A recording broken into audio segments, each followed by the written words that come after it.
Welcome to the future, everybody. How you doing today? Today's a beautiful sunny Wednesday in Los Angeles. We have somebody that's very special who flew in from the UK. Now, he didn't fly in just for us. I'd like to think so, but he's got a couple different workshops. He's on his way to San Francisco, so we're super privileged to have James Lewis join us for the show today. He's a lettering artist from the UK. And there's a couple things that I know about James, and the reason why you're going to tune in today for this live stream in particular. First of all, he's had 6+ years of hand lettering experience. He studied graphic design. He's known for making viral art videos, making logos, typeface design, doing workshops all over the place. He's got a Skillshare course, and he has 196,000 followers on Instagram, and he's only 23 years old. It's killing me. He's killing me. And he's part of the Ligature Collective, which we'll talk about in a little bit. So today's going to be a long one, you guys, because James is here. Now, of course, he can't do hand lettering on the spot in the amount of time that we have, but he's going to show us some tricks and tips, and he's got some things started already from one of the workshops he's done. You guys are definitely want to stick around for this. In case you want to be teased a little bit more, here's some of his work, right? Hand lettering work, beautiful stuff. And I wanted to show this because there's some variety to the things that he does. But the thing that I think most people who know James or have seen his work know him for this, where he's drawing three-dimensional letter forms with all kinds of paint markers and brushes. He'll talk about his technique. He'll give you a demo, and we're going to watch some of it in a little bit in case you don't know. But what also impressed me about this, not just the fact that he's a redheaded guy that's young, that's got a big following and has a smooth British accent, but he also designed typefaces, which is really cool too. So he's kind of like the designer's designer. So here's the little video clip, his montage. And so James, you'll hear the voice first before you see the face, but here he goes. So James, what are you doing here? So these videos, they usually take around 4 or 5 hours to film. So like it's incredible for me to even watch these shorter videos where I'm just like taking the best brush strokes and like compiling those into a short video that's sort of entertaining. Mm-hmm. So with these videos, I was just sort of, I wanted to practice the technique basically. So I was looking at logos and typography that's already out there, things that wouldn't necessarily be easy to paint. So I could sort of like find a way to improve my skill set whilst also creating content that's kind of interesting and shareable, I guess. Mm-hmm. So you're practicing by redrawing well-known logo types and making them three-dimensional? Yeah, that's exactly what I'm doing. Fantastic. This one was... This was like completely original. So I just started looking for some sort of influence before I went out to teach in Tokyo. Mm-hmm. And I created this as sort of like a promotional artwork. And I quite liked it. It's sort of like real bold and it drew some nice influence. Okay. Now, audience, don't hate me for saying this, but I've been trying to figure out where I feel like this accent, it feels so familiar to me. And I finally figured it out. I know this is totally off base, but you sound a lot like Dan Mace, the guy who works with Casey Neistat. He's from New Zealand, so I know that that's not, like my accent is off, but for some reason you have that kind of same demeanor and way of delivering. Do you know who I'm talking about, Dan Mace? No, I don't. But I'm going to have to check it out now. Yes, you will. I'm going to find out if that's a compliment or not. It is, because he's got a very smooth, like a Kiwi accent is, I think, a very pleasant accent to have. So you might be offended by that, but whatever. Hey man, I'm good with it. I'll take it as a compliment and we'll move on. All right. So here's the interesting thing about this is sometimes I follow people on Instagram, and every once in a while we actually have a real life conversation, and that's led to this. I think you reached out to me and said, hey, I'm doing this thing. Would you like to design a 3D typeface? And I said, that's super cool. I know you're super talented, but there's no way I could do that as part of this challenge that you're having. And then one thing led to another, and we have you on the show. So without further ado, you guys, well, with some further ado, let's meet James. But before we do that, Erica, please roll the titles.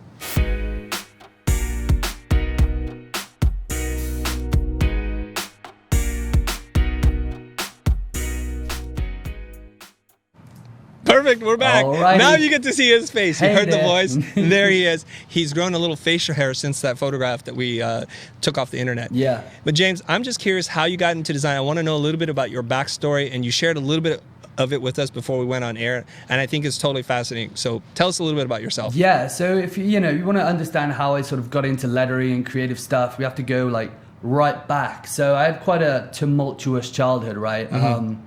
Both of my parents had passed away by the time I was 11 years old.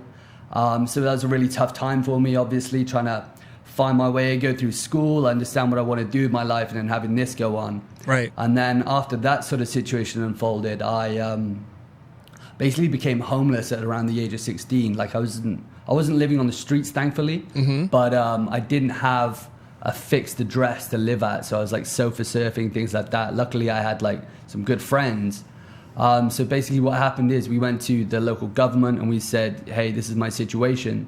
They came back to me and was like, James, you're homeless. And, you know, that was like a huge shock to me. I was like super surprised about that sort of stuff. And basically they helped me get back on my feet. They helped me like arrange a living situation where I was able to rent a place, and that was really great.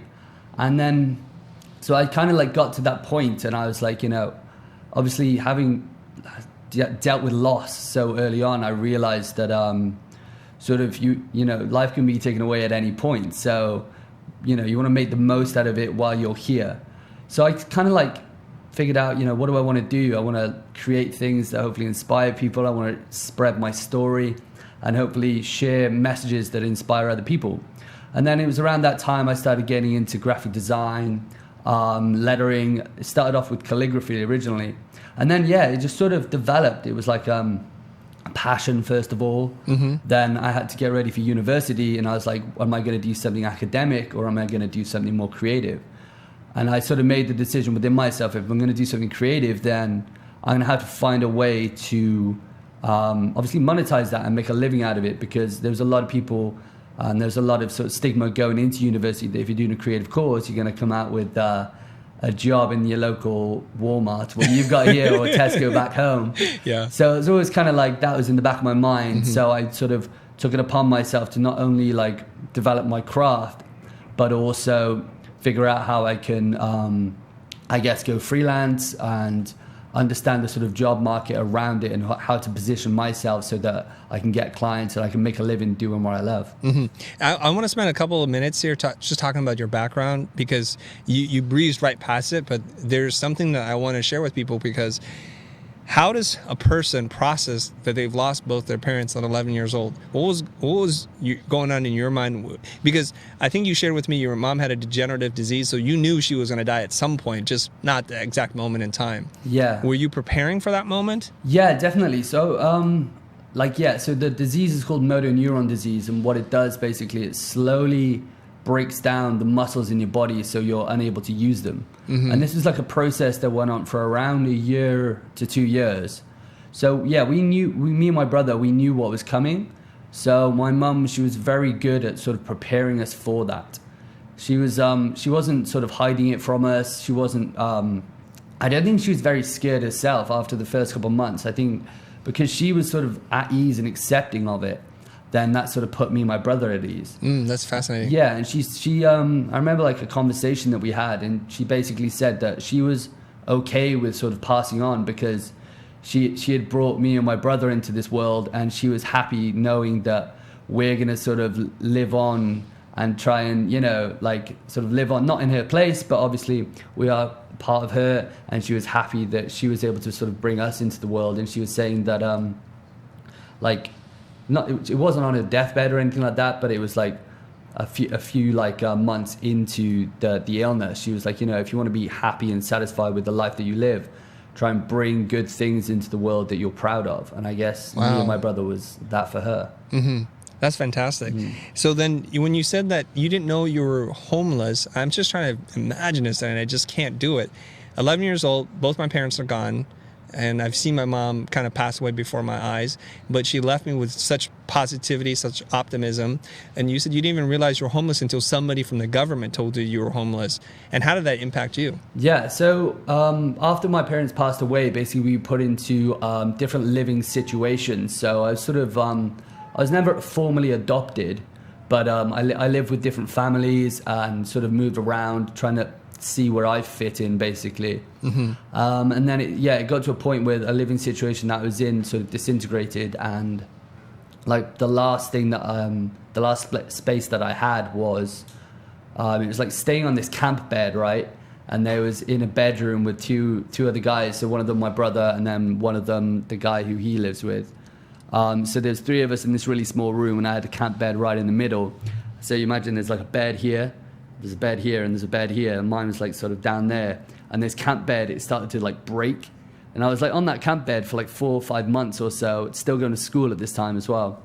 And, you know, it got to the point where I couldn't really sleep on this camp bed. And we were like, okay, we're going to have to go to the government and see what they have to say. And because we'd never gone through any of the legal processes of adoption or fostering or anything like that, basically on their records, I had no fixed address. So that's what like the legal term of homelessness is. So, I see. So yeah, it was, luckily I was never on the streets. I did, like I said, I had some friends who would like let me stay on their couch or something like that.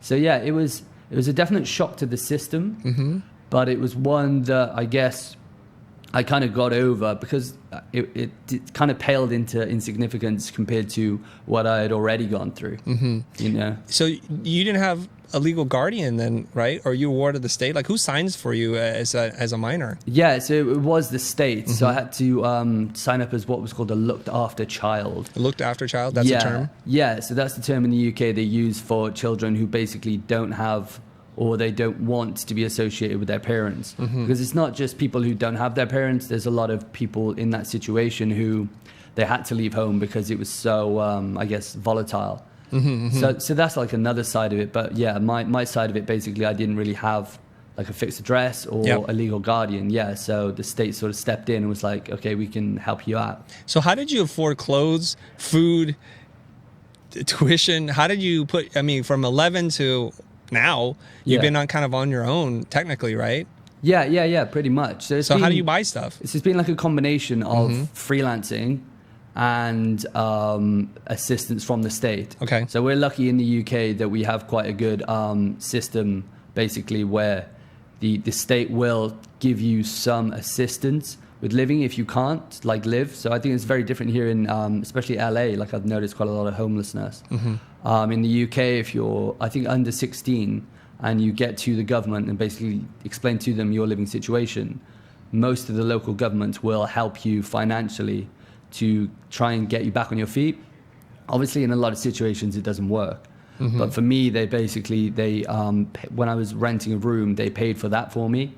And they gave me like a small amount of money to get food and like clothes and things like that. But what was like really lucky in my situation, the lady who I live with, Lynn, she was so lovely. Basically, she was meant to just sort of rent this room to me, but she almost became like a maternal figure. You know, I think she's about like 60 years old now. I don't want to discredit her or anything like that. She's probably around 60, maybe a bit older. But anyway, she was so lovely to me. She didn't let me cook. She didn't let me spend my money on food. She was always there to sort of help me. And she became like an inspiration, really, when I got there. After going through all of these situations, my value, like how I valued myself, my perception of my self-worth, it was obviously quite low.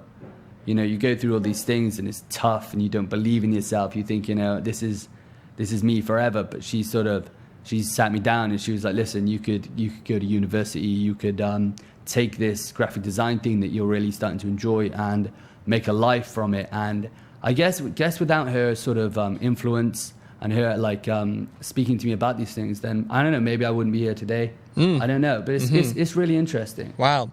So you're a very fortunate guy. I mean, you face adversity when you're a very young person and had to deal with a lot of potentially emotional trauma, and you got through it. And then you have this kind of almost like a godparent or an auntie, as we would refer to in Asian culture, kind of just steering you. And so I'm curious now, is your relationship with graphic design and lettering. When did you become interested in that? Who exposed you? And then we'll just jump towards like doing a demo, okay? Yeah, okay, sure. And we'll talk more about your story as you're doing your demo. Yeah, sure. So like my interest in graphic design started, so when I was like 16 years old, me and my friends were playing like video games and things like that. So I was always over other people's house playing video games. And then one of the main video games was like Call of Duty.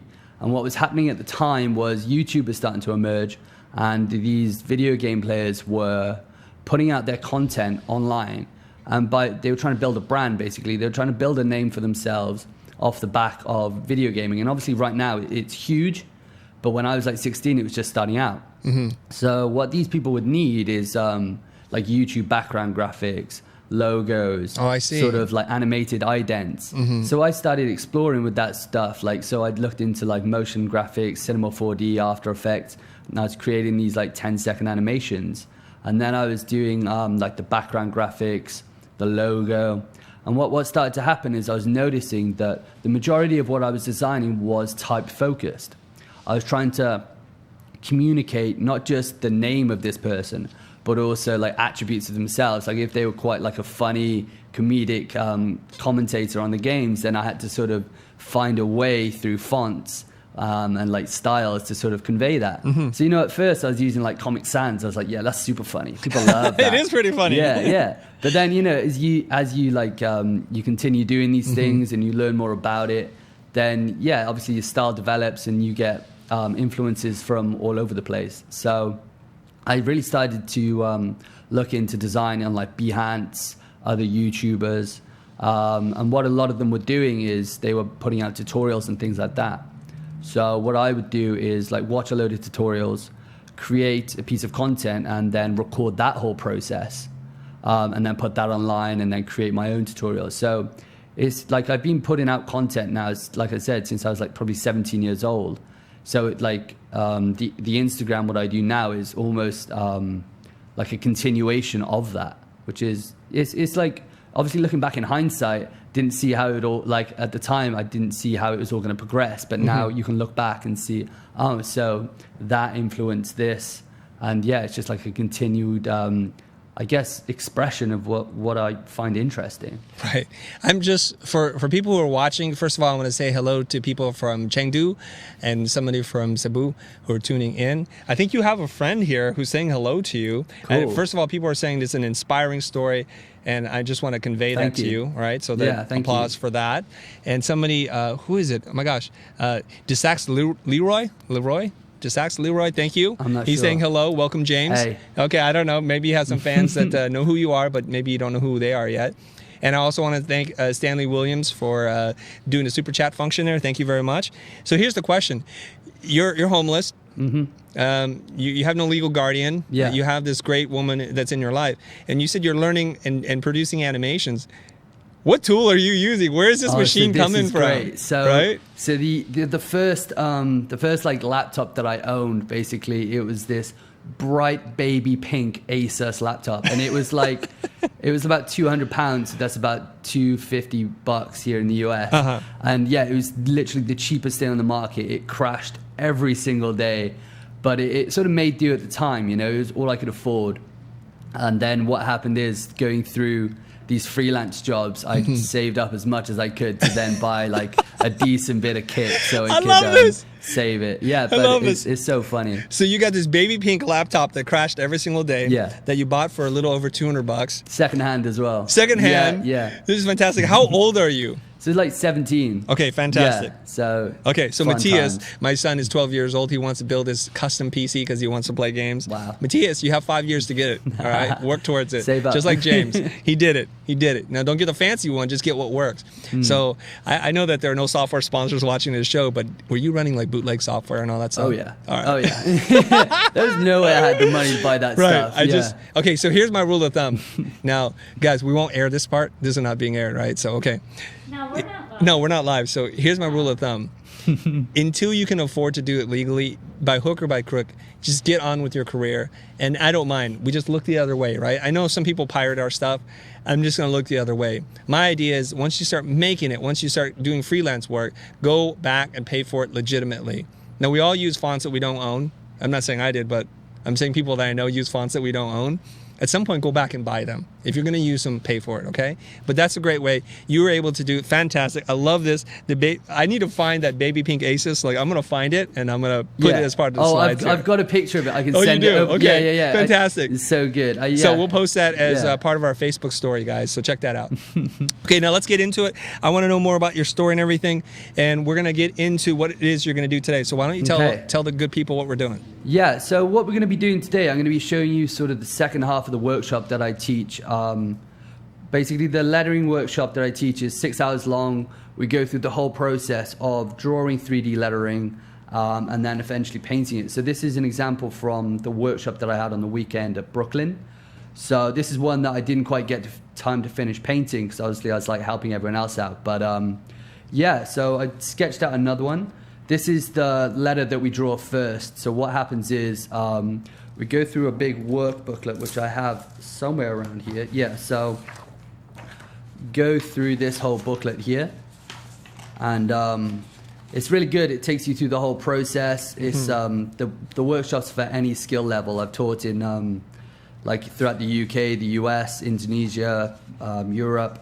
And it's great, even if people don't speak English. Like, for example, I was in Tokyo a few months back. They were still able to pick it up from this this document here, and they were still able to produce awesome things. So the structure is basically, I'll begin by showing you a few of the basics of lettering. Then we go ahead and I give a demonstration on how to draw this letter here. Then everyone goes away and draws that. Then when that's done, what we do is basically each attendee, they develop their own letter form, hand-drawn or replicated from the booklet, and then they go ahead and paint that. So what I'm going to be showing you guys today is basically I'm going to be painting out this H here. So I'm just going to place that down there. How do you say that letter again? H. Okay. How would you say it? I love it. No, we say H. H. H. Yeah. I love it. Brilliant. So Sorry, I'm being an American. that's okay, man. I've had a lot of that since I've got here, and it's great. And I've really enjoyed it. I actually love America. I was out in New York, so I flew in just yesterday. Yeah. New York's crazy, by the way. Like, it's non-stop. and I heard that over here in LA it's a lot more relaxed, but even just getting over here, the traffic's really busy. Yeah. I took a little walk around West Hollywood last night, and it was like super busy. There's a load of cool things going on. Yeah, West Hollywood's super cool. It's super clean. Yeah. Surprisingly, really, really nice. Yeah. Like I kind of had like fears coming over here that it was going to be a little bit like darker than what I see in like movies and things like that. Like I had a friend who came over here, and he said that a lot of LA was actually quite run down and things like that. But Yeah. I guess where I'm staying is quite nice. So I think we're good. We've got like an Airbnb, which is good. Cool. Anyway, back to this. Basically, what I'm going to be showing you guys is the process of painting, and it's quite like a long process. So I guess I'm going to try and like dive into this and explain what I'm doing as I do it. Okay. And then Chris, if you want to send over some questions, you Yeah. just shout, or if there's any questions people want to send in. Yeah, people are watching on YouTube. If he's Yeah. doing something that you want to know, just go ahead and ask, and we will field those questions, okay? I'll be monitoring the questions today because we had to make room for the paints and the brushes and all that stuff. Yeah. Okay, so let's get into I'll it. be here too, Fantastic. Thank you, Erica. Okay. if you can hear me. I can hear you. So the first thing we can do is begin by just mixing up some paints. So when we're painting, what I like to do is start from the back and move forward. Start So, from the back, okay. Yeah. So we're going to be painting this shadow part here, which we want to get like a nice brown that sort of looks similar to this background color, but like darker. So it looks like it's popping off the page. It's similar to the other H that we had. So I'm just going to begin by like mixing up a few colors. And this I kind of do, I guess, like quite intuitively. So because I've been doing it for quite a long time, I know how to mix colors. But it's just Was sort that of- from school that you learned how to mix colors? no, so I did art in school, but I was quite bad at it. Obviously, I was going through a tough time, so I was like kind of rebellious in school. Like I got kicked out of art class. Like that's how bad it was. I actually got kicked out because I was being a little rebel. But this is all sort of self-taught, the painting side of it, and then the lettering stuff. I took some online courses, but a lot of it was sort of self-taught. And I think you need a sort of balance really of being taught something and then also going off and exploring it yourself, because I think by doing that, that's sort of like how I was able to sort of define what I do and make it sort of unique, was by going out and learning my own process. And then that's the process that I now teach. So I think so that's very valuable to me, but obviously everyone's going to be different. Okay, so what three colors are you mixing together, and what color are you trying to make? So we want to get like a darker brown, so we've just got some red, yellow, and a little bit of black. Okay. So it's looking kind of good. I think it's a cadmium yellow. Just let's get a little bit more technical here, so people know. What is that? Cadmium yellow, Yep. probably cadmium red hue as well. Yep. And then black, or you can use for the red, you can use was like a crimson. Crimson's nice as well. But this is looking good. I had a bit more yellow than the red, because obviously this is quite like a yellow background. So I don't see. Can we see that? Yeah. So you can see like the color there is kind of good. Yep. And I'm just using like a really old brush to sort of mix it up. Okay. Like at home, I would be using sort of just like a little mixing, Like a palette? palette knife. Yeah. Yeah. A And I'd palette knife. Okay. Yeah, and then it'd be on a palette as well. But this looks good. I'm happy with this. Right. So we're just going to place this off to the side. And just so you guys know, James and I were exchanging emails before he got here. The thing was, he said it's tough to travel with paints. The airlines don't like it when you travel with paint, so we had to buy some. And I just went to the local Blick art store and just grabbed a bunch of things, not knowing exactly what he would need or use and how much. So I bought these giant tubes. I should have bought the variety pack, the small kind, so it's going to be a little easier. But we're going to make do, right? What's going to happen is I'm going to show you how to do this, and then you're going to go away and you're going to paint your own Chris Do letter, and then you're going to make use of these paints, and it's all going to be great. Fantastic. Except for I won't be doing it, but I would love to see our audience to draw the future and then paint it using similar techniques that you learned today. And if you guys share that on social media, just make sure you mention us, okay? Yeah, tag me as well. I'm happy to share these sort of things. Feel free to get in touch. Best way is on my Instagram. That's James L. Lewis. James L. Lewis. There's a middle name in there, James L. Lewis. Yeah. That way you can find him on Instagram with his 191,000 followers. All right. All right, let's get into it. So now what we've done, we've paletted our brush. So that's a nice poopy brown you mixed up there. Yeah, it's like Beautiful. Perfect poop, right? Yeah, it is. Perfect poop. Or kind of like milk chocolate, I should say. That's it. Healthy diet poop. Yes, it is. It's very creamy. Yeah. Poop is more accurate. Okay, it is poop. All right. All right. So what we want, we've got these brushes by AS Handover. They're sign painted chiseled edge brushes. So I'm gonna hold it. Ooh. There we go. So you can see like you can flatten them out quite nicely. Nice. And that helps when you're trying to get these corners here. So. So if you loaded up your brush, now you use a little water to make the consistency what you want. Can you describe the consistency of the paint itself? So What is that like? it depends on the brush. So basically, if you have brushes, this is a synthetic brush, okay? Okay. So it can hold thicker paint easier. Okay. And then I have some brushes here, which are, I think they're squirrel hair. So these work on like a thinner paint. So you want something that's more like creamy. But if you're using, so like sort of like thick cream, like double cream, right? Okay, double cream. Okay, that's helping me out. Nice, Yeah. thank you. Whereas this is like ketchup. This is like ketchup Beautiful. consistency. Now you guys know. See? There you go. Now, right. It's like there's a cooking channel and there's a painting channel. Now we're going to do that. Fantastic. So you have the consistency of ketchup because he's using a synthetic brush and you can load it up and it works with that. Yeah. Okay, beautiful. And it's really good on these surfaces as well to have like thicker paint because this is a card surface, it's craft card. So it does absorb some of the liquid. So if you have like thicker bit of paint, then it's just going to sit on top and you're going to get those colors that you want to see. Right. Otherwise, it's going to get kind of washed out. Okay. Okay, so what I'm going to do, I'm going to start over here. Yep. And the technique that I teach in the class is you sort of put your fist down like that and you can just lay the brush and then sort of bring it down. So you want to put this like away here Yep. and bring it across. Okay, let's see you do the first magic stroke here. Do it. So there's a lot of concentration going on here. Don't sneeze when you're doing this. So it's like hold your breath and focus. It's one of those. Hey, so all that time when you're playing Call of Duty, this is going to pay off because you're trying to squeeze out that one sniper, one shot, one kill. Hold the breath, and there you go. Chris knows. So as a person who doesn't do hand lettering, sign painting myself, there's no undo here. So how much of this you have to get right in the first shot? I think that's where the pleasure comes from. Yeah. Is knowing that you can't really mess up. I mean, there's ways that you can sort of tidy it up afterwards, and this process of starting outwards in really helps as well because if I mess up one of these lines here, then I'm going to be going over it when I paint here anyway. I see. You can clean it up with the other color. Yeah. Okay, so acrylic is nice and opaque once it dries. Okay, beautiful. Yeah. And is that why you also have the consistency a little bit thicker? So if you thin it out too much, acrylic becomes almost like watercolor, right? That's exactly it. Yeah. It becomes very transparent. Yeah, and what I'm trying to do here is get that flat color, that flat brown, and it'll look more realistic. And are you smoothing out the paint after you draw it, or do you care if it's a little thick on the page itself? Like the brush strokes kind of make it look less digital, That's kind of one of the I see what you're saying. Yeah, the more satisfying things about it. Like it looks real, so you get those close-ups and you can see the brush strokes and you can see the paint and how it all sits on the page. Right. And so for a bunch of people watching this online, it looks real. He's not using a filter because it is real.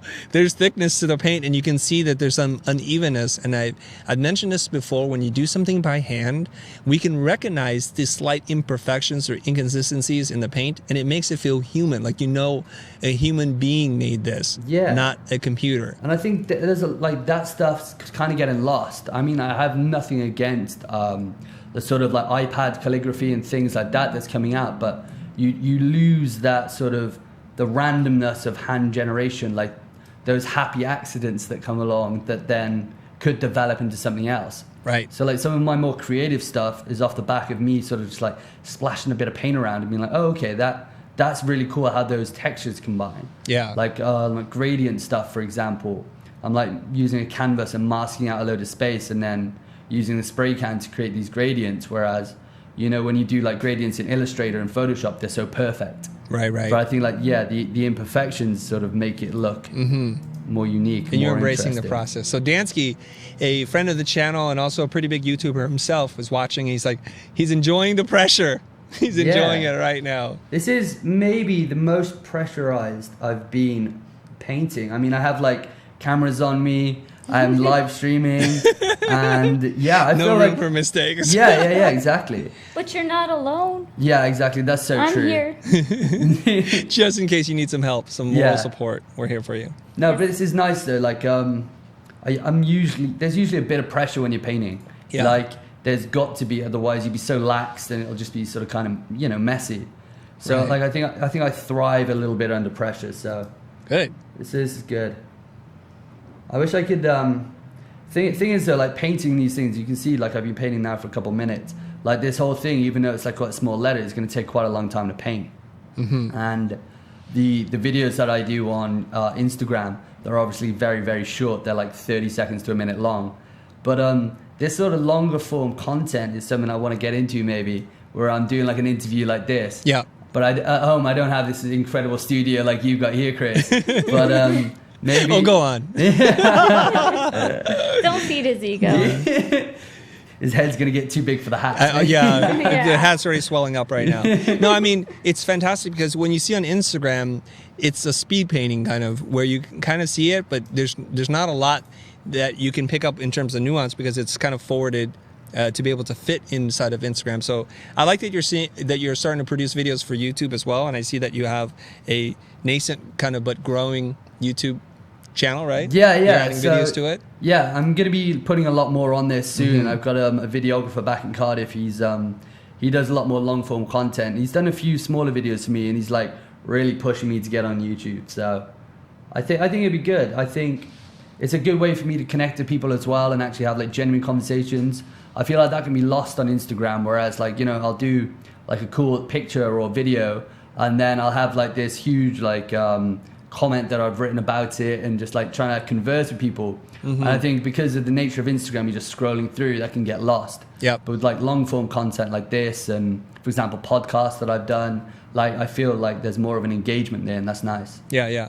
Okay, is it possible for you to paint under high pressure situations of streaming live and talk at the same time? Yeah. Okay, so you keep painting because we want to see progress being made here. Yeah. And then we'll kind of just keep focused on you so we can just continue to have a conversation, right? Yeah, this is sweet. As if nobody's watching. And so if you mess up a little bit, no problem. Maybe then you'll show them how to fix it. Yeah, We'll fix it definitely. in post. Yeah. Yeah. So Sam is saying in the comments on YouTube, he's like, you said it so beautifully. The pressure does let you thrive and make your work better. He says, I miss that pressure from my first semester in uni. So he's echoing your sentiment there. I think try and find a way to sort of bring it back. Like some of the coolest graphic design pieces that I see are ones that combine old school techniques like this, but then they digitize them so that, you know, the vector format or something like that, so you can use it as Right. like a logo, or you could blow it up to any scale. Right. So I think, yeah, just finding ways to sort of take it back to the basics. That's what I find fun, and that's what people who I've spoken about find fun as well. So for anyone out there who's sort of like maybe losing a bit of passion for graphic design, I know I did at one stage, and I think it was because I was spending so much time just at a computer. And at the time I was like working from home as well. So, you know, when you just sat at a screen all day on your own, you don't get that sort of reference experience of trying new things, going out and showing it to people as well. Right. So you're at home working on your hot Asus pink Yeah. laptop, which I found a picture of. Yes, nice. Can we get it on screen? So Yeah, people there we know? are. Boom. I don't know if that's the exact one, but I'm pretty sure that's it. Yeah, that's it. No, that's brilliant. Okay, so as you're painting here, I just want to go over some tools with everybody that's watching in case you want to get into this. And I think it's fantastic to learn some hand skills, to get some hand-eye coordination and get away from the box, especially if you're feeling burnt out. So here are some of the things that James has shared with us. He uses sign painting brushes, a chiseled edge sable brush. They're kind of expensive. So he'll use a cheaper synthetic brushes to mix the paint so he doesn't ruin the sable brushes, right? Or use a palette that's knife. right. You can get when I first started out, I was using synthetic rigger brushes. Yeah. And they're really good for starting out. But basically, the better tools the better tools that you have, it makes it a lot easier. So I'd recommend, like, if you want to get into this and you feel you're in a position that you could like sort of invest a little bit, right. I'd say get some really nice paints. Get some flow improver, which is it's similar to water in the sense that it dilutes the paint, but it doesn't lose any of the paint's opacity. So it's a strange thing where it's more liquid, but it's still thick. So that's flow improver. That stuff's really good. I need some flow improver in my life, man, because I want to flow. Yeah, man. Flow is the way. You want to get in that flow state where everything is just, right? It just comes naturally. And you can just buy it in a bottle now. Exactly. So it's fantastic. All right. So we're using acrylic paints, you guys. And he mentioned flow improver. And he's painting on craft card. It's not cheap, but it's nice because it has a neutral tone to it, so you can paint white and black over it, and it'll pop. So you don't actually have to cover the entire card with something first. And if you watch some of his videos, he's using a maul stick. He didn't bring one with him today. It's basically a stick with a kind of soft and smooth ball at the other end, just to help brace his arm as he's painting. If you watch a lot of sign painters, this is what they use. So the maul stick. And you need a sharp eye. And I don't mean sharp like the shape of your eye, but the one that can pick out peculiarities, and you're studying letter forms. I loved how when you talked earlier that you were drawing really well-known logos, and even if it weren't just about generating media or content for your channel, you're learning how other expert designers have drawn logo types before, and you'll pick up little nuances. So if you blow it up and you do your best job to trace it as accurately as possible, you're going to learn things. Your hand can learn things that your mind doesn't even realize, which is pretty cool. And plus, you need a lot of patience, right? You got to be really patient when you're doing this. This is not the quick grab the grad tool, drag it from left to right, and you're done. This is not the convert the Illustrator drawing into an outline and do the extrusion filter on it and then paint in the shapes. Yeah. I want to mention one other thing, and you touched upon this, James, is that once you start painting, if you want to do it in a more digital way, you could paint strokes on a white page and scan those in and use those as part of texture, or you can paint the whole page and lift that. What I find that's really interesting, especially people who've either have done it traditionally or have gone to school and have had to do it the old traditional way, is even when you're working in a purely digital space, some of those lessons, your eye and the things that you pick up in terms of the inconsistencies of the stroke, maybe the highlight or the coverage is not exactly even. So when you're doing something in Photoshop and you want to achieve that same look, at least you have that awareness and you can go back in and you can tweak it so it has a little bit of that human feeling back into it. And we do this all the time. Yeah, I think it's so important to have that sort of like that reference experience, or like you were saying, the sort of experimentation phase, which I think is so important, because if you know, when I was like starting off on Instagram, I'd spend so much time looking at other people's work, like basically comparing mine to theirs and saying, okay, well, mine isn't good because of this. And then it's easy to get into a funk where you're just copying everyone else's digital work. So taking it away from that and then appreciating the inconsistencies of doing things by hand is it basically allows you to be you and create something that's kind of unique. And I want to touch on like what you said about the tracing the letter forms. I think that's so important for anyone who wants to learn sort of lettering, calligraphy, anything to do with typography. Basically, there's the best way to start is by tracing. That's how we start all of our workshops, because especially for those who've never drawn typography before, the nuances and the shapes, like, it really helps to be able to just trace over the letter forms. Like my graphic design lecturer, he used to have this story, and he basically said that when he learned typography when he was in university, they gave him a dictionary and said you have to trace out every letter. Oh my gosh. Yeah, I don't believe that is what happened, but that's what he says. And like, imagine obviously the amount of time that would take, but at the same time, how deep your understanding of typography would be after doing that. Right. That's why in lettering, those of you guys that have taken Nils Lindstrom's Lettering 1 class on the future, one of the things he does first is he tells his students to to draw as accurately as possible a letter from, or certain letters from a type specimen page. So what you have is you have a printout of something. And in the case of the class, it was Clarendon, and then you have to draw the baseline, the X height, and kind of gauge the distance. And he shows how to break it down. So you're actually learning how to draw the letter form as precisely as possible. It's called built-up lettering. It's a little different than hand lettering, but it's similar skills, very similar. That's really cool. We use Clarendon as well in my workshops. That's interesting. Nice little font, isn't it? Yeah, it's interesting for people to draw. It's not like it's not a chunky too serif difficult. typeface, right? Exactly. It's nice. Yeah, it's got really nice qualities to it. Okay, now I'm also noticing something here as you're painting. What happens when you run out of brown because you only mixed up a small batch? Yeah, so what we're going to be doing is literally just continually adding a little bit of water. so we've got enough, right? And it's seeping into this card here, but I think we're going to be good. I think we're going to just have enough. All right. But when I'm at home, I'm so like wasteful with paints. I make sure that I have enough. You make a lot extra, right? Yeah. Because you don't want to, say for example, I painted all this brown, and I have to then mix another brown. Obviously, I did it so intuitively, and I was just sort of like eyeing it that it would take quite a while to get back to this point. Right. And I'd probably waste a lot of paint doing it. Yep. So here's another hot tip back from when I was at art school. If you're mixing paints, what you do is you get a little Tupperware container, and then you fold a sheet of vellum, because vellum has some kind of plastic in it, so it's not like paper won't disintegrate on you.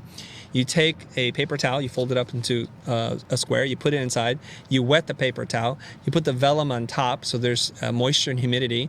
And so when you're mixing paints, you mix it on the vellum, and when you need to walk away, you got to go to the bathroom, or you need to do this for something else, you can put the lid back on, and it's going to keep your paint fresh from drying out for quite some time. Yeah, I'm going to try that. So as long as there's some moisture inside the plastic container, you're okay.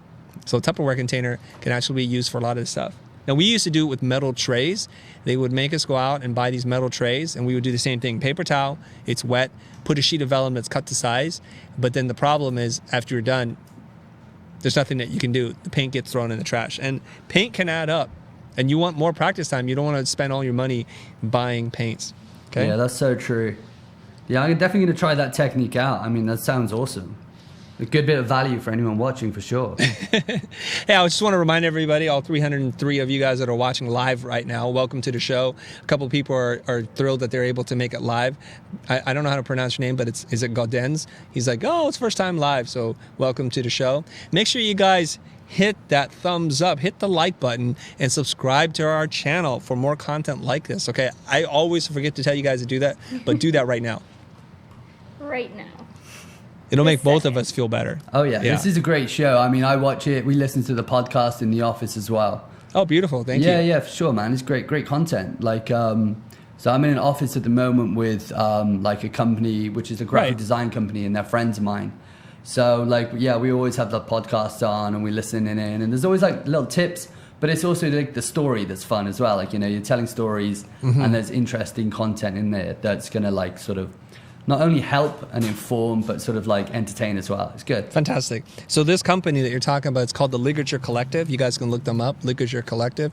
Are these friends from uni or just professional work friends? So like the Ligature Collective, it was sort of born in 2013, where Jorgen Grotdahl basically got in touch with a load of lettering artists from Behance, basically. So it was like lettering artists from all around the world.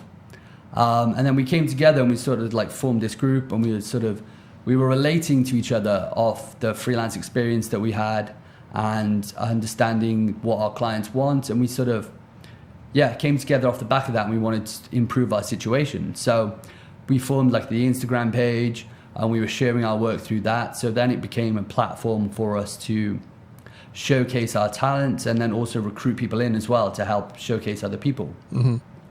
And then we tried basically turning it into an agency, and we've been growing that aspect of it now, where we're getting clients obviously coming through the Instagram and the social media, and then we're passing those clients then within within the Ligature Collective. So like subcontracting, lettering work, logo design, branding, things like that to other members within the group. So it's nice. At the moment it's sort of like a nice collection of like lettering artists like myself, and we all work together on projects, and we're all like, we all relate with each other. But at the moment it's sort of, it's still like international. Like every member is sort of all over the place. So it's like Skype calls and chat rooms and things like that.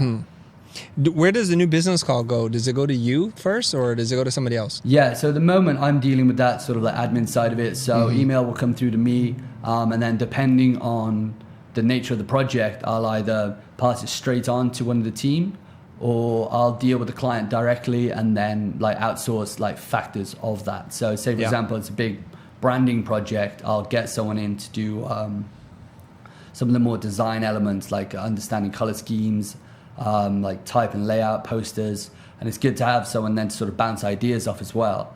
So it's sort of that's when it becomes like more of like an agency sort of vibe, when there's a few of the team getting involved and there's a few different creative ideas, and that's quite satisfying. Great. All right, so now I notice when we're talking, we're not painting, so I'm going to keep you on task here to keep painting. And I wanted to make this joke earlier, and I just remembered. So you don't want James as a bartender, because basically he's saying when the beer starts running low, he'll just water it down. That's what he's doing with the paint. He's extending the paint by adding more water because he needs to finish this letter form, right? Yeah, so we've done the brown now. So what we're going to do is we're going to do some green, and we're going to have like a dark green here. We're going to have, because obviously the light's coming from this direction, our shadow's going in that way. So we're going to have like the darker colors are going to be obviously below where there's no light. And then this is going to be like our lightest parts here, here, here, here. And then the front, we might do like a yellow. So yeah, I'm going to get to mixing up some colors right now. Okay. And while you're doing that, there's a question coming in from Lavish. He's asking, hey, where can I get that document that James was holding up? Do you have to attend your workshop to be able to get that document? Yeah, so it's not currently available for download, but I am working on online courses at the moment. Beautiful. So it'll be definitely included in that. So will that be part of your Skillshare class? Yeah, so I'm not actually on Skillshare. I know you mentioned that earlier. Yeah, a lot of people like Skillshare basically got in touch with me a few months back, and they were like, "Oh, we love what you do. Can you come and teach with us? And can we make a video about what you do?" And I see. That's why I saw that content. Exactly. Yeah. But what happened was I didn't end up making a course with them, but they did make that promo video for it basically, and that got shared around. Okay, I see. Yeah. Not like it's a great opportunity to teach on Skillshare, and I have like a load of. I've been on there myself and learned quite a lot of great things, but it just didn't feel right for me at the time. Yep. So it's something that I'm going to be developing myself, part of like my own online course. Well, if you need somebody to publish your course and you want to participate with a publisher, I know of one. Us! Really? Talk to us, dude. We'll make the course with you. And we can talk after the fact. I think our revenue share is much healthier, but I don't want to say it anymore. I'm just going to say that and leave that there. No pressure, just because you're on the show. Just because we're talking about throwing that it. out there. Yeah, just throw it out there. So let's say, spot. So let's just say that I find out about your workshop and I can attend. How much do they run? What? How much cost? Yeah. So it depends really on the amount of time. So I have like a condensed workshop, which is like 2-3 hours. Okay. And that's usually around $100. And then the full 6-hour workshop is around $200 to $300, depending on location and I guess the amount of people who are interested. So I'm touring around the US now with an affiliate company, GoodType. So they're handling all of the sign-ups. They're helping with promotion. So in terms of these workshops now in San Francisco this weekend, and then Austin the weekend after. Is it sold out? Yeah. I think I think there's a few seats left. The Brooklyn one sold out. Okay. And I think there's a few. So you guys, if you're in San Francisco, the Bay Area, and you want to go to this, I'm gonna try and look it up to give you guys the URL. Those of you guys that are watching live. Yeah, it's on the GoodType website. What you can do is go on my Instagram, go on the links there, and it has links to all of the workshops. Because I see. So let me do that. Yeah. So while you paint, I'm gonna give the good people the links necessary to join one of these workshops. Okay, so now we got that taken care of. So if it's 2 to 3 hours, basically it's like the longer workshop, it's going to be double the price, and there's a shorter one, and then you can get the handout and you can be instructed. Do they need to bring their own brushes and paints, or will all that be supplied as part of the workshop? No, so that's the good thing. We supply all of the materials, and you get to take it home afterwards. Lovely. So the only that's a pretty good deal. Yeah. The only thing you don't get to take home is obviously the paint. So we usually have like a load of paints like what Chris has brought in today, like a big set of these. But what we do have then is these sort of little palettes that we give to each attendees, and say, for example, they get halfway through their painting and it's time to finish up, they will like give them a load of paint that they can wrap up in this palette, and then they can take home and continue it. So yeah, I think people really appreciate that as well, the fact that they can come with no experience, no materials, and then learn a skill set and have the tools necessary to continue practicing that. Do you get a person who attends the workshop who's got really shaky hands and can't paint a straight line? And what do you do with that if that's the case? Yeah, I mean, so this is the interesting thing, right? The workshops sort of begin and like everyone's chilling, everyone's having a good time, they're chatting, and it's like a good vibe going on, right? And then I'd say like 4 hours in, the room is silent because everyone's taken so long to not only draw a H like this, but what happens is they then develop their own letter form that they're going to paint. So they spent so much time building up to the painting that everyone gets silent and everyone's super focused on it. So there's not, like, surprisingly not many people who do get to that point they're like really shaky, because they're so focused on what's going on. I see. And I think that's like one of the cool things about the workshops is that I know, in my life, it's kind of difficult for me to focus on things because, I'm always on like Instagram and I'm always doing things. So there's, a million different things coming at you. Being able to then focus on one thing for a short amount of time is so like, sort of just takes you out of your head a little bit. So that's why I have to talk and then paint. It's kind of difficult to do both because I need to focus so much on it and make sure that I don't like paint all over the page, Right. Okay. Somebody's asking, what brand of paints do you prefer? Yeah, so I get this question a lot. I use Liquitex. Liquitex. Were you able to find that brand here in the US? Yes, I was. Okay. And they had Winsor Newton. They had a bunch of brands out there. Okay. And I said, I don't know what I'm doing. I just need to buy a bunch of paints. And she's like, you know what? This is actually a really good paint. Yeah. Especially for the cost. They're like, it's as good as their higher end brand, but awesome. So I don't know. I mean, this is it okay? This is really good stuff, definitely. Yeah. And we're not sponsored, you guys, so whatever we got. But yeah, it wasn't cheap though, I gotta tell you. I walked away from art stores like $100 lighter in my pocket. That's why you got to make use of the paint, man. You got to learn. I have a drawer full of paint, so that's the thing. I love doing this. I love buying stuff, like tools and things that can help me make money. And then you have to force yourself to not waste that, right? That's so true. You buy paint, you buy a brand new pen, you better write something, you better draw or paint or do something. You got to do something with those tools, and I love that. That's another way to stay motivated. I completely agree with you. Like some of the online courses that I first took. So I started out doing calligraphy. So I took, there was a Spencerian class I took and an online brush lettering class. And within both of those, because I had paid money for it. Yep. And there was sort of like, so it was like a month-long course and there was like a project each week. You had that responsibility to keep up with the class. And even though that like everyone was dotted around the world, there was still that sort of community. Like, oh, have you finished that project? Yeah. Like, how has that project gone for you? So so I think that's really cool. Really important. Now tell me why before when you paint, sometimes you paint with your fist underneath it, and why sometimes you don't do that. Why do you support it? I'm not doing it now because this paint sort of like it's still like drying in this area. I see. But so basically it gives you more space between your hand and the page, so you have sort of more able to move like that. Whereas this, you can sort of do one line. I see what you're saying. Like so you can make a longer stroke if it's up higher. There we go, yeah. Got it. And that's where you get the mal stick. So with the mal stick, I imagine like I'll be resting it here, my arm will be up here. Yep. And then you get free arm movement. Okay, I see. So that's the difference, right? Right. With here, I'm painting with my wrist. Yep. But with the mal stick, I can sort of use my whole arm. Right. So I could get with the brush like, where is it now? Let's find it real quick. Yeah. So with the brush just like this thick, I could, with the mal stick, I could probably get this in like 2 to 3 strokes. Yeah, probably like 1 or 2 strokes through the whole thing. Nice. And that'd save a lot of time. But with this sort of technique and what I teach, I get people to do it kind of like the easy way where, you're doing the outline first. So Could you do you ever rotate the page? I noticed in your videos you don't rotate anything. so this is the thing. I'm so used to painting like this now because I want to make the videos look good. So with everything in one like without rotating the page, basically it looks better on video. Right. People see the whole progression and that's really good.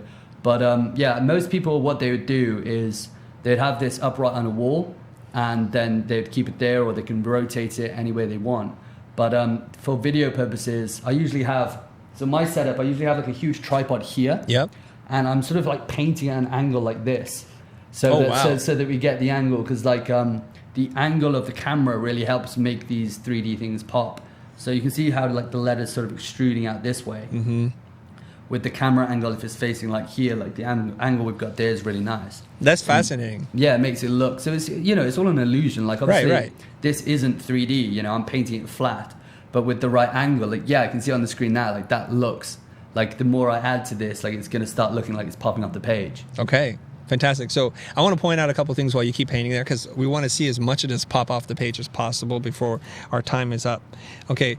So it's interesting to me that as a designer, as a lettering artist, as an artist yourself, that you've become very media savvy and media aware, that you've conformed a working style so it looks good on camera. That's like a true professional. They talk about actors knowing how to hit their marks on camera and to know how to structure it so that it plays well in camera. And that's really important. So that when you're describing, like, you have to kind of keep your elbow over here, that seems like an awkward, weird way to draw.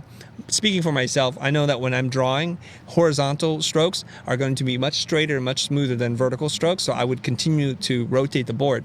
But as you're saying, if you do that, it's harder to follow, and when it's sped up a gazillion percentage, it's going to be too much for it. Somebody's going to have an epileptic seizure watching your videos because everything's moving around like this all the time, right? Yeah, you're so right there. And it's one of those things, like when I first started off, obviously I was painting and I wasn't recording what I was doing, so I learned the proper way of doing it, and then having to sort of adapt that was tough, but I knew that it was going to be worth it. And I think like it's the same with most things, you know, like at first everything is a challenge. Yeah. Like no matter what you're learning, like it's going to be kind of difficult, but you sort of push through that, and then it gets to a point where that's a habit and that becomes normal. Yep. So like, you know, talking while I'm painting right now isn't a habit to me, but I'm getting used to it and I'm enjoying that. Right.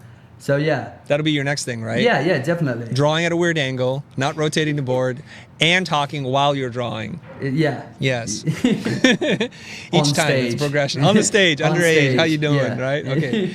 All right. Stefano in the comments mentioned something. Stefano Papaleo said, Chris is taking every chance to make business. Now, I'm going to take a moment to talk about business, because this channel is about the business of design, the design of business. I want to point something out. So James and I do not know each other. We follow each other on Instagram, and then we start chatting, and then one thing leads to another.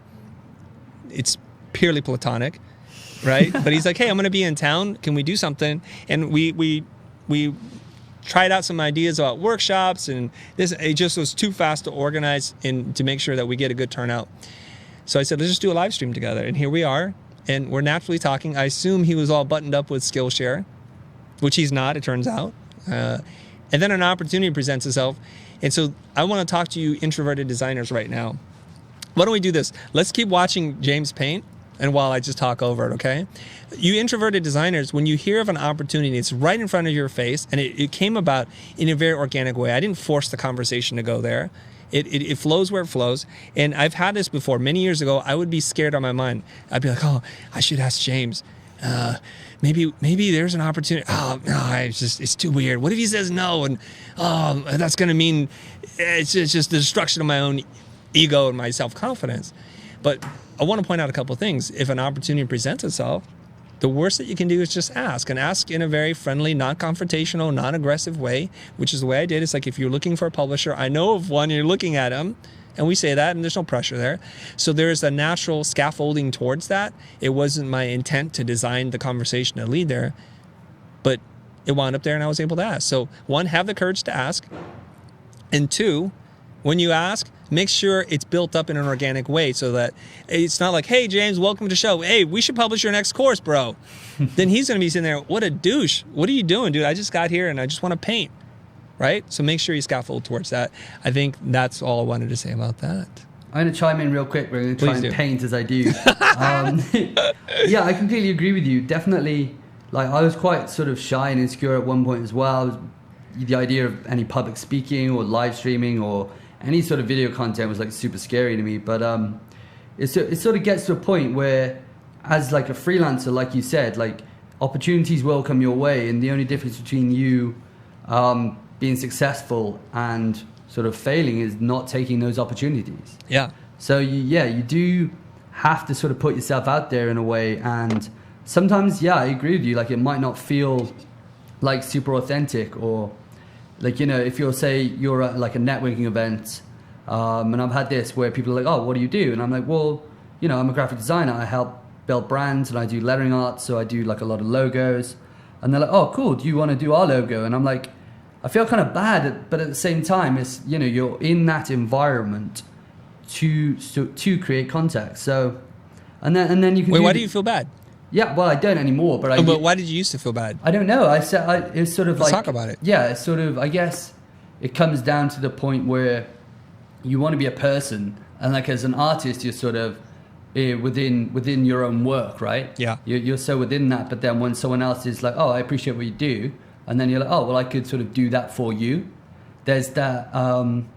It's kind of hard to articulate. There was a barrier sort of within me from being able to do what I do online, and like have someone like email me, and then I can send back the email that I respond to most people, like, oh, sure, tell me about your brand, and I'll let you know how I can help. Right. But then sort of in person, I guess what it is I didn't have the experience to know how to deal with people face to face and how to have like a business conversation, right, opposed to just like a normal person to person conversation. So I think it comes down to sort of like comfortability. Right.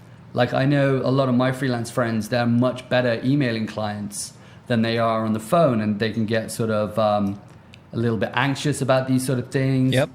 But it's all like learning, you know. You've got to learn to sort of put yourself out there and be like, hey, listen, this is what I do, and then own it. Right. Like, so like one of the main things that I was doing recently, I started this campaign, and it's called Our Time Has Value. I don't know if you saw that at all. There's a graphic right behind you that says that. Yeah, let's give it a point out. Where is it? There it is. To your right.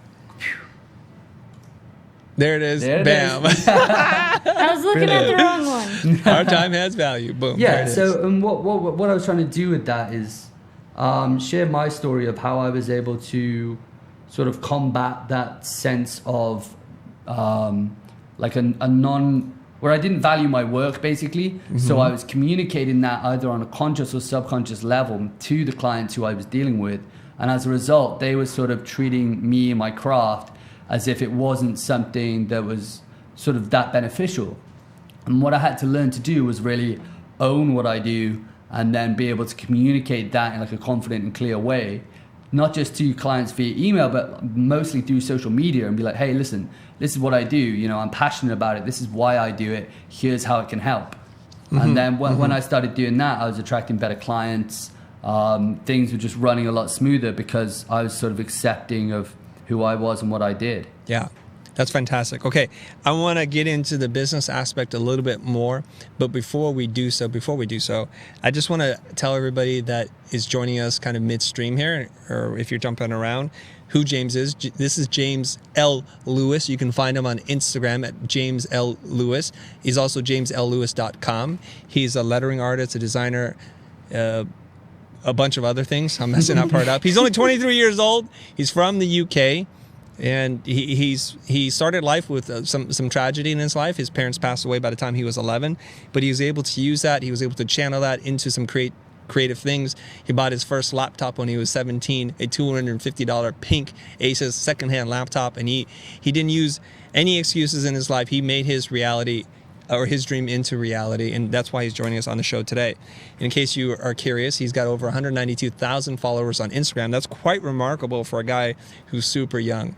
Okay, so that's why he's on the show. He does workshops all over the world. Look out for them. I've included the link, and I'll include it down below in case you guys want to know. So that's a quick recap. Let's talk about money a little bit.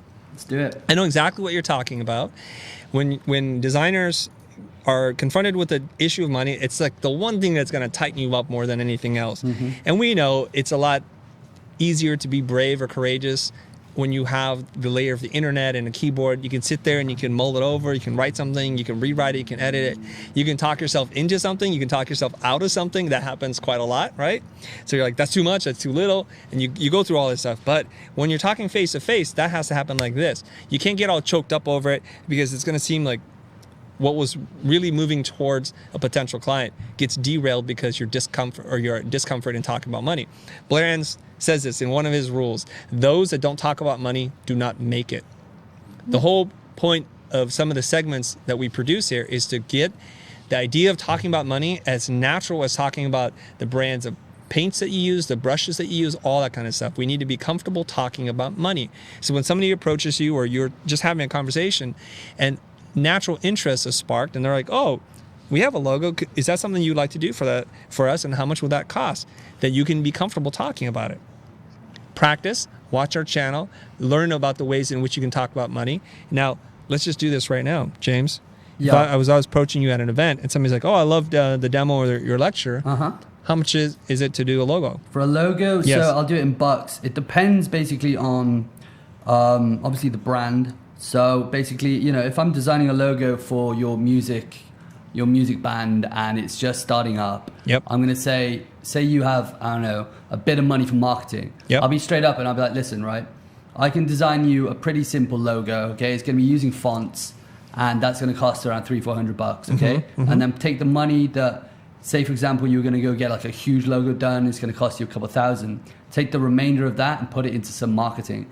Make some posters, do some Nice. cool things to get your brand out there. And if, for example, then I'm working with like a bigger client, designing a logo for those guys, I'd be like, okay, well, it's going to be about £800 to £1,000, and then within that is sort of like a full system of logos.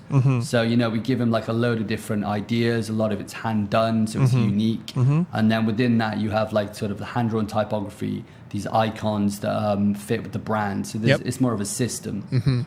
Fantastic. Yeah. Okay. I know you're 23 years old. I also do know somebody that can help coach you up so that you can start charging more money. But we'll talk about that later. Let's do it. Okay. Let's I do know it. who it is. Do you have an idea who Wait, it who's is? that? Gee, whoever could it be? I wonder who it could be. Okay, now I want to Brilliant. address more comments as you keep painting here. Okay, Somebody's cool. asking, since you paint letters, do you ever study typography or lettering in science and all that kind of stuff? And the answer is yes. You have a design background, right? Yeah, You went to yeah. uni. Yeah, so I have a degree in graphic design. Yes. What school did you go to? The University of South Wales. So it's where I'm from, which is in Cardiff. It's quite a nice course. I'm actually going to be teaching like a short course on lettering there, because whilst I was in the university, they didn't have much of a lettering focus. So I think the way that they sort of work is their end goal is getting their students into like a creative agency down in London or in Cardiff.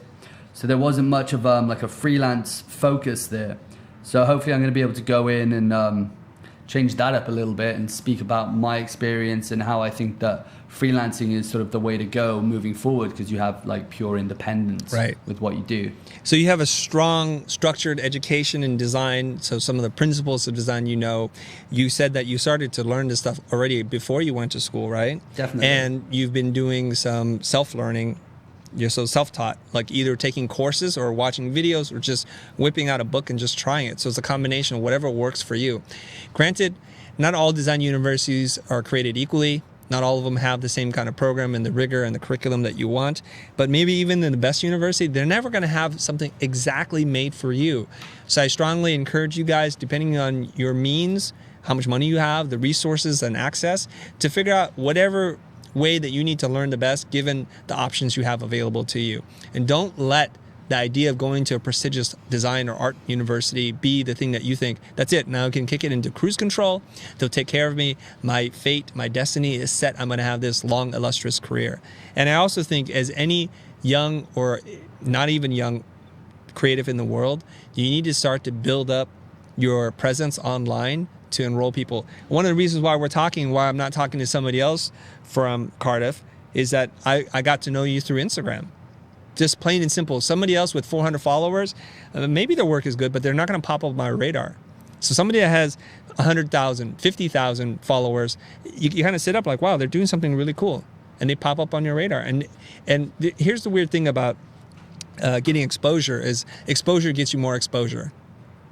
Right? Because you're at 190,000, you're on Good Types radar, they're doing the workshops with you, you're on our live stream, and somebody else is going to watch this and say, hey, we're going to approach James for some work. And that's the way this works. So you have to get out there. You have to be comfortable being uncomfortable. Yeah, Go out of you're your so zone. right there. It's about being proactive and not letting sort of fear decide what you do, because it's so easy to get caught in that trap of, okay, well, I've created something here today, but I don't think it's good enough, so I'm not going to share it. Yeah. But what I found is what resonates best with people is you share that whole process. So you scroll back years into my Instagram, and the quality of work and the quality of how I present my work is nowhere near what it was today.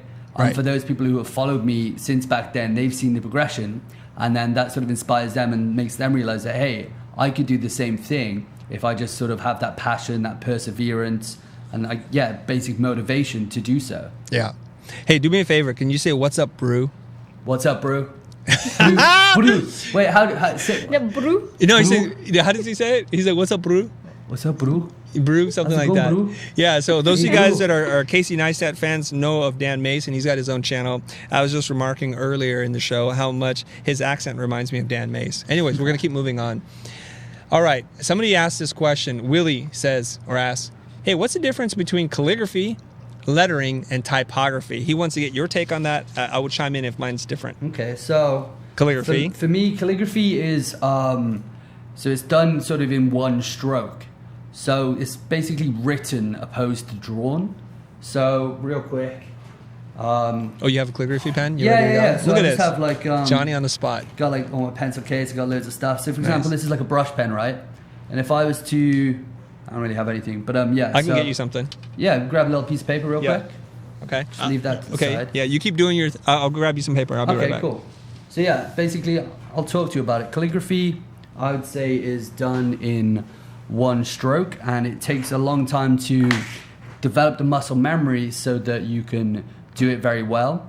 Hand lettering is usually hand drawn sort of stuff, but it's still got that rustic feel to it. So you understand the fundamentals of calligraphy, and then you're able to replicate and sort of make it a little bit more interesting with compositions and things like that. And then typography is more like technical. So you get the graph paper out and you measure up and you make sure everything's precise. And usually you develop like a load of different letters within a type system, like a typeface or a font. Okay, excellent. I have a slightly different definition. So calligraphy, hand-drawn, takes a lot of time to master and learn to have the muscle memory, tons of practice, but you can do it. Guys like Seb Lester are fantastic at doing that. Seb Lester, look him up. He's a great calligrapher. And now you're going to show us the little calligraphy? Yeah. Just a little brush. Yeah, so there's kind of brush calligraphy. There's also the chisel edge. There's all the... What are you drawing there? You're going to draw something amazing. It's real simple. I don't have any like guides or anything. Yeah. So you have to kind of do this at one go. So you have to learn how to get your thick and thins and the strokes. And are you visualizing the letters in your mind as you draw? Yeah. You kind of have to plan it out a little bit, right? Yeah. Emmanuel did this. Mm-hmm.